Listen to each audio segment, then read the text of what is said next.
Hello, fellow gardeners, and welcome back to Smart Garden. If you've been with us for a while, you know we're all about practical, results-driven gardening wisdom that transforms your outdoor space from ordinary to extraordinary. Today, we're diving deep into one of the most overlooked, yet powerful strategies for building truly spectacular garden soil. We're talking about creating an underground revolution that will fundamentally change how your garden performs. Season after season, the underground gold rush begins. Here's something that might surprise you. The secret to transforming your garden isn't found in expensive fertilizers, complicated feeding schedules, or exotic amendments shipped from distant lands. The real magic happens beneath your feet, in the dark, mysterious world of your soil, where an army of tireless workers operates around the clock. These workers are earthworms, and they're nothing short of miracle workers when it comes to garden health. Every single day, these incredible creatures tunnel through your soil, creating pathways for air and water, breaking down organic matter into plant-available nutrients, and producing castings that are quite literally nature's perfect fertilizer. But here's the catch. You can't simply buy a bag of worms, dump them in your garden, and expect miracles. Worms need the right environment to thrive, and that's where strategic plant choices come into play. The plants we're about to explore don't attract earthworms like a magnet attracts iron filings. Instead, they engineer the perfect underground ecosystem, creating conditions so ideal that worm populations naturally explode. These plants work their magic through their root systems, their biomass production, and their ability to fundamentally alter soil chemistry and structure. When you understand how to harness these living soil factories, you unlock a level of garden vitality that most gardeners only dream about.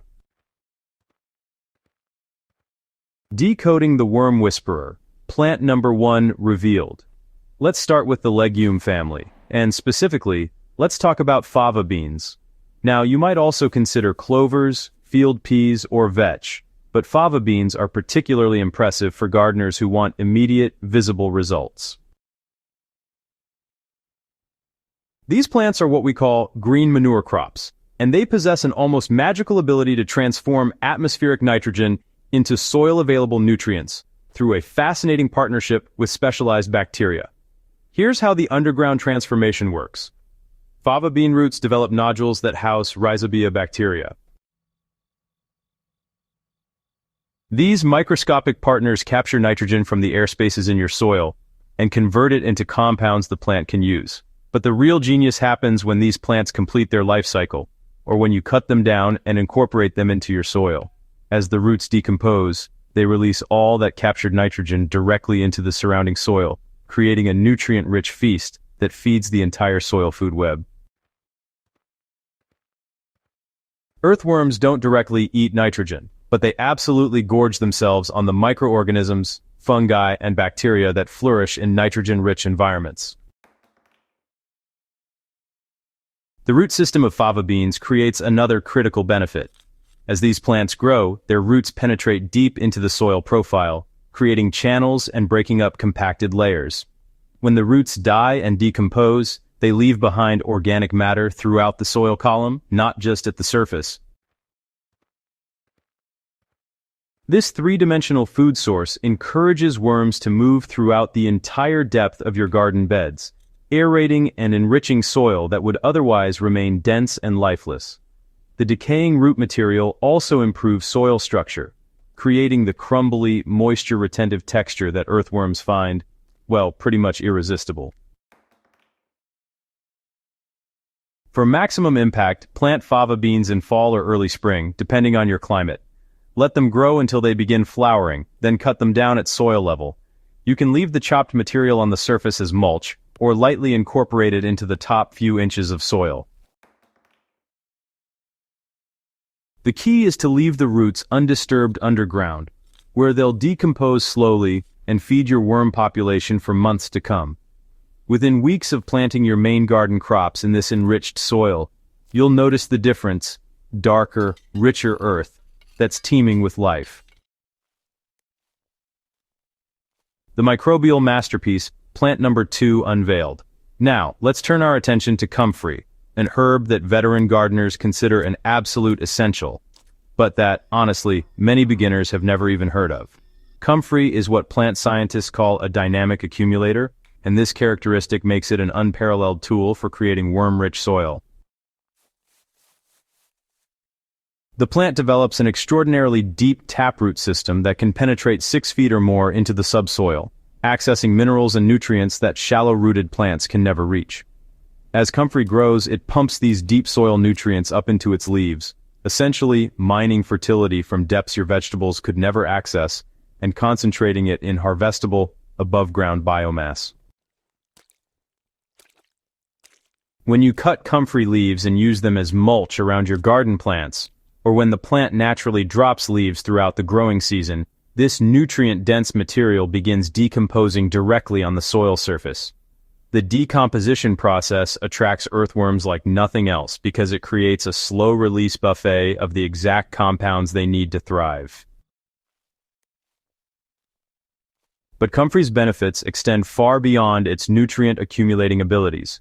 The plant's large, rough-textured leaves actually create a living mulch layer when left in place, moderating soil temperature and maintaining consistent moisture levels. Earthworms are, extremely sensitive to environmental conditions. They need soil that stays consistently damp but not waterlogged, and they really prefer cooler temperatures that don't fluctuate wildly. The microclimate created beneath comfrey leaves provides exactly these conditions. During hot summer days, the soil beneath comfrey stays remarkably cool and moist, and during light rains, the leaves catch and slowly release water into the soil, rather than allowing it to run off or evaporate quickly. Establishing comfrey in your garden requires some planning because this perennial plant will occupy the same space for years or even decades. You'll want to plant crowns or root cuttings in spring, spacing them about 3 feet apart in an area where they won't interfere with annual crop rotation. Some gardeners dedicate a permanent bed to comfrey, while others plant it along garden edges or in corners. The variety known as Bocking 14 is sterile and won't spread aggressively, making it the preferred choice for most gardens. Once established, you can harvest leaves multiple times per growing season. Simply cut the foliage to about 2 inches above the ground, and use the fresh or wilted leaves as mulch wherever you want to boost worm activity. Within days, you'll see worms congregating beneath the decomposing leaves, and within weeks, the mulch will have transformed into rich, dark humus. The nutrient nurturer, plant number 3 discovered. For our third worm-attracting powerhouse, we're looking at cover crops, with particular attention to fast-growing brassicas like mustard. Cover cropping represents one of those ancient agricultural practices that modern science has completely validated. When you plant cover crops, you're essentially growing fertility rather than purchasing it, and you're creating the biomass-rich environment that earthworm populations need to explode. Mustard and other brassica cover crops produce an enormous amount of plant material in a relatively short time. Both the above-ground foliage and the below-ground root systems contribute to the organic matter bank that feeds soil life. The extensive root system that mustard develops serves multiple purposes in your worm attraction strategy.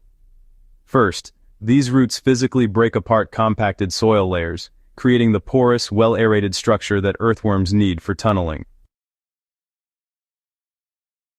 Second, as these roots grow and exude carbohydrates and other compounds, they feed the rhizosphere, that narrow zone of soil immediately surrounding each root where microbial life concentrates most intensely. This explosion of microbial activity creates a rich food source for worms, who consume not just decomposing organic matter, but also the bacteria and fungi that colonize it. When you eventually terminate the cover crop by cutting it down or mowing it, both the roots and the above-ground biomass begin decomposing simultaneously, creating a feast of epic proportions for your worm population. The practical approach to using mustard or other cover crops is beautifully simple. Whenever you have a garden bed that will sit empty for a month or longer, whether between seasons or during crop rotation, broadcast cover crop seeds thickly across the prepared soil. Sustaining your subterranean empire, well, it's not just a one-time event. Creating a worm explosion is really just the beginning of a self-sustaining cycle that gets better every year.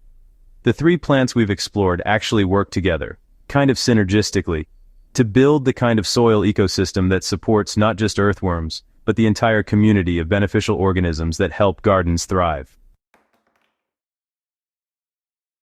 The legumes provide nitrogen and root biomass, the comfrey brings up deep-mine minerals and keeps the soil consistently moist, and the cover crops contribute massive amounts of organic matter while improving soil structure. To maintain and even enhance your worm population over time, it's important to embrace practices that protect rather than harm these underground allies.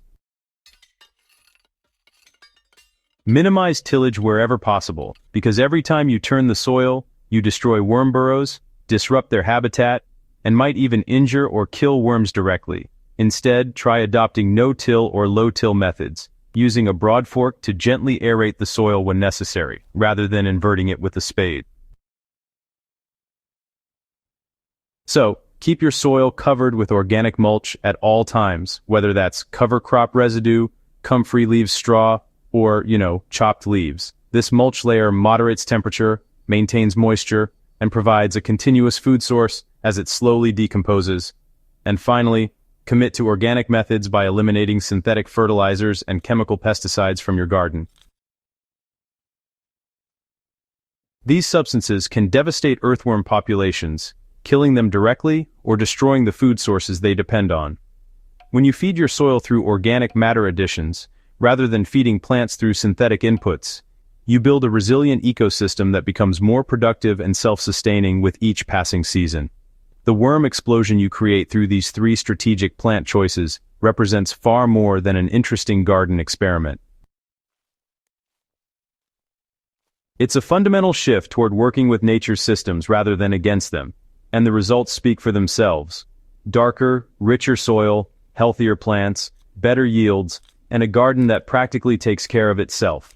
Your underground empire of earthworms will work tirelessly, day and night, transforming your garden into something truly extraordinary. Now, it's your turn to put this knowledge into action. Start with just one of these plants this season, observe the results, and then expand your worm-attracting strategy from there. If you found this guide valuable, don't keep it to yourself. Hit that subscribe button to join our community of smart gardeners who are transforming their outdoor spaces through practical, proven techniques. Share this video with fellow gardeners who are ready to unlock the underground potential of their soil.